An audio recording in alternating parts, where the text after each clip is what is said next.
Hello student, welcome back to another video. आज की video में हम रेस्पिरेटरी सिस्टम के बचे हुए फर्दर टॉपिक को डिस्कस करने वाले हैं।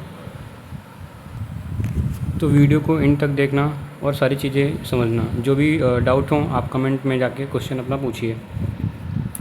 फर्स्ट है हमारा म्यूकोलिटिक्स।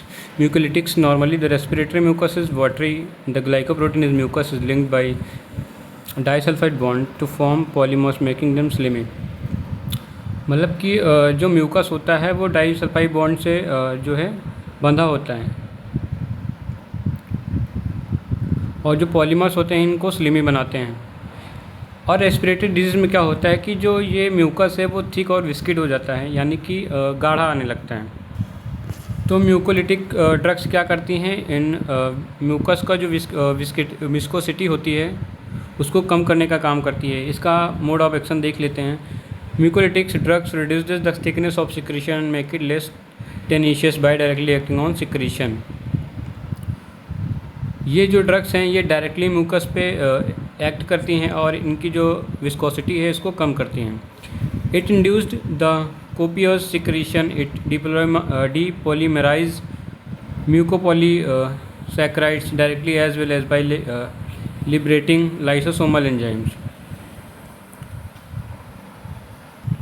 तो ओवरऑल इसमें यही बताया गया है कि जो म्यूकोलिटिक्स होती हैं वो जो है हमारे म्यूकस को लिक्विफाई करके उसकी जो विस्कोसिटी है उसको कम करती हैं।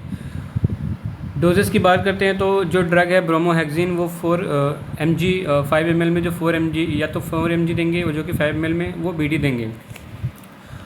रूट क्या है इसका, ओरल रूट है। इंडिकेशन क्या है, to treat thick viscid secretion of respiratory tract, cystic fibrosis की कंडीशन में देते हैं। And to treat acetaminophen overdose. Acetaminophen means paracetamol का जब ओवरडोज होता है तब भी इस कंडीशन में देते हैं।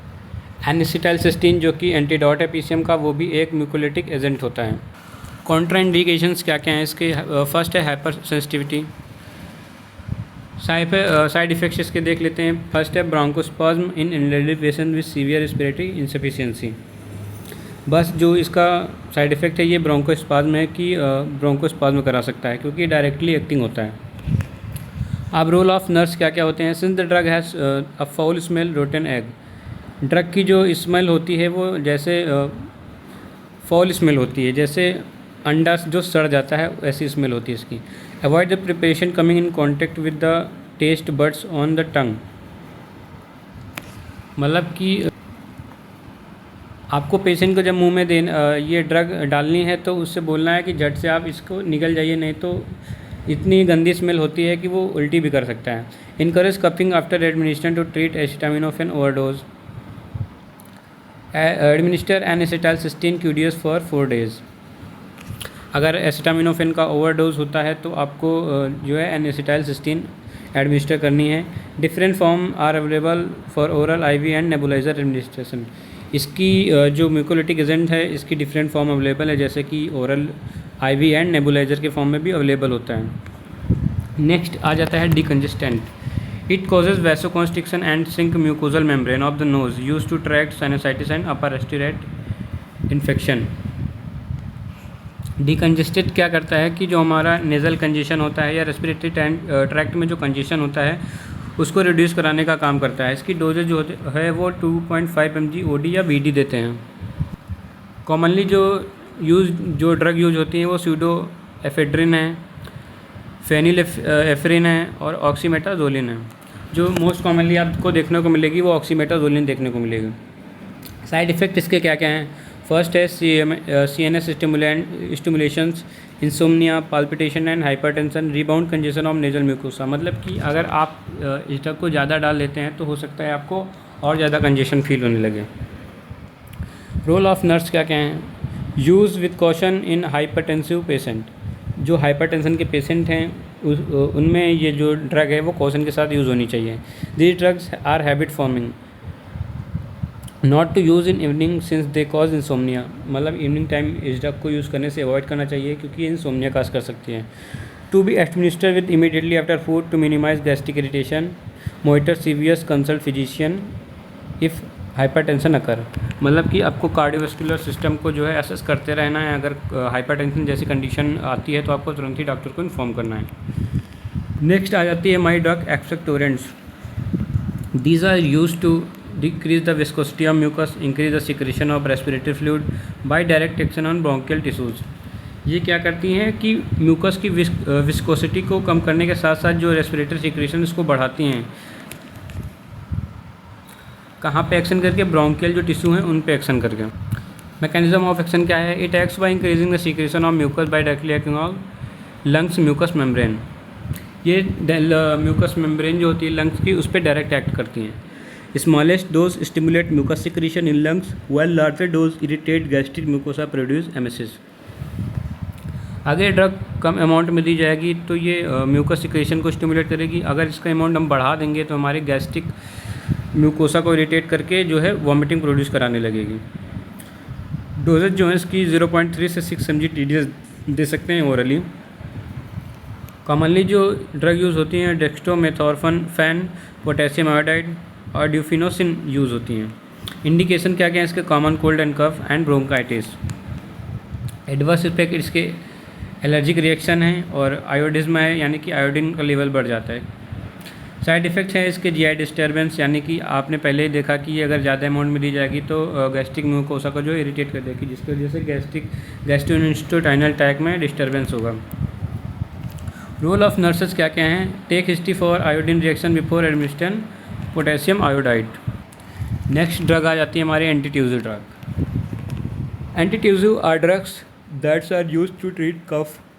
कफ is reflex to reduce and remove any abnormal secretion और matter from the respiratory tract. मतलब कि कफ एक ऐसा रिफ्लेक्स है जो कि रिड्यूस कराती है, रिमूव कराती है किसी एबनॉर्मल सिक्रेशन के जो कि रेस्पिरेटरी ट्रैक्ट में प्रेजेंट होता है। It prevents entry of foreign matter into respiratory tract. It is prevent atelectasis, helps propel foreign matters, access mucus through airway। ये जो है किसी हार्मफुल या फिर फॉरेन पार्टिकल्स की एंट्री जो है रेस्पिरेटरी ट्रैक्ट्स में होने से बचाती हैं और प्रिवेंट करती हैं एटिलेक्टेसिस, मतलब कि लंग्स कोलैप्स को बचाती हैं। और अगर रेस्पिरेटरी ट्रैक्ट में कोई फॉरेन मटेरियल या फॉरेन पार्टिकल जो आ गया है उसको जो है कफ के रिफ्लेक्स के थ्रू जो है बाहर कर देती हैं। एक्शन इसका क्या क्या है? Antitussive are use to suppress dry and unproductive cough. There is a cough centre in brain that is responsible for coordination of afferent and efferent impulses that bring about cough. Antitussive only provide symptomatic relief, don't alter causes. मतलब कि जो antitussive drugs होती हैं वो सिर्फ symptomatic relief दिलाती है, यानी कि अगर किसी को कफ आ रहा है एंटीट्यूसिव देंगे तो उसको कफ तो रिलीफ हो जाएगा, मगर जिस इन्फेक्शन या रेस्पिरेटरी ट्रैक्ट में जो भी प्रॉब्लम हुई उसको उस कंडीशन को ये ट्रीट नहीं करेगा। जो कॉमन ड्रग्स हैं वो बेंजोनेटेट है और कोडीन है। जो कॉमनली यूज़ होती है वो कोडीन यूज़ होती है, जिसका जो डोज होता है वो 10 to 15 mg होता है। उसको 6 आवरली देते हैं ओरली, ये सिरप फॉर्म में आती हैं। नेक्स्ट बात करते हैं इसके इंडिकेशंस क्या क्या हैं। तो ठीक tenacious sputum, dry productive cough, respiratory distress, hazardous cough, tiring और हैजार्डियस कफ। मतलब ऐसा होता है कभी कभी खांसते खांसते आदमी को जो सांस भी फूलने लगती है, तो उस कंडीशन में भी ये दिया जाता है ताकि वो कफ को सेप्रेस कर सकें। कॉन्ट्रा इंडिकेशंस क्या क्या हैं इसके? फर्स्ट है chronic bronchitis, bronchiectasis, abnormal dilation जिसमें हो जाता है एल्वेलाइज का या फिर ब्रोंक आएगा। कफ एसोसिएटेड विद अस्थमा, मतलब अगर अस्थमा की कंडीशन में जो खांसी आ रही है उस कंडीशन में भी एंटीट्यूसिव नहीं देंगे। Demulcent having sugar must not be recommended patient of diabetes, मतलब कि डायबिटीज़ के पेशेंट में भी ये ड्रग नहीं देते हैं क्योंकि इसमें जो है शुगर की जो मात्रा होती है। Drug interaction, alcohol has a synergistic effect, मतलब कि ये एंटीट्यूसिव ड्रग जो है अल्कोहल के साथ इंटरेक्ट करती हैं। साइड इफ़ेक्ट क्या क्या हैं इसके? कॉन्स्टिपेशन है, ड्राउजीनेस है एंड एडिक्शन। ये ड्रग क्या है? एडिक्टिव होती है। रोल ऑफ नर्सेस क्या क्या हैं? After administering syrup preparation don't allow drinking any other liquid for 20 minute. मतलब जब आप इस सिरप को एडमिनिस्टर करते हैं तो आपको पेशेंट को बताना है कि आप 20 मिनट तक कोई भी लिक्विड या फिर कोई भी खाने की चीज़ नहीं लेंगे। मॉनिटर बॉवल मूवमेंट्स, आपको बॉवल मूवमेंट जो है मॉनिटर करते रहना है, कहीं उसको कॉन्स्टिपेशन तो नहीं हो रहा है। Advice patient to take these drugs at bedtime, इन ड्रग को बेड टाइम लेने के लिए इसलिए सलाह दी जाती है क्योंकि ड्रग को लेने के बाद जो है ड्राउजीनेस फील होता है। Monitor for dependency since these are habit forming, देखते रहना कहीं पेशेंट को इसकी आदत तो नहीं लग रही है, तो ये सारी चीज़ें आपको मेज़र करते रहना है टाइम टू टाइम। आज की वीडियो में इतना ही। आई होप आपको सारी चीज़ें समझ में आ गई होंगी। अगर आपको कोई भी डाउट है तो आप कमेंट में जाके अपना क्वेश्चन पूछिए, और अगर वीडियो पसंद आया हो तो वीडियो को लाइक करिए और चैनल को सब्सक्राइब कर दिए तथा वीडियो को अपने दोस्तों के साथ ज़्यादा से ज़्यादा शेयर करिए।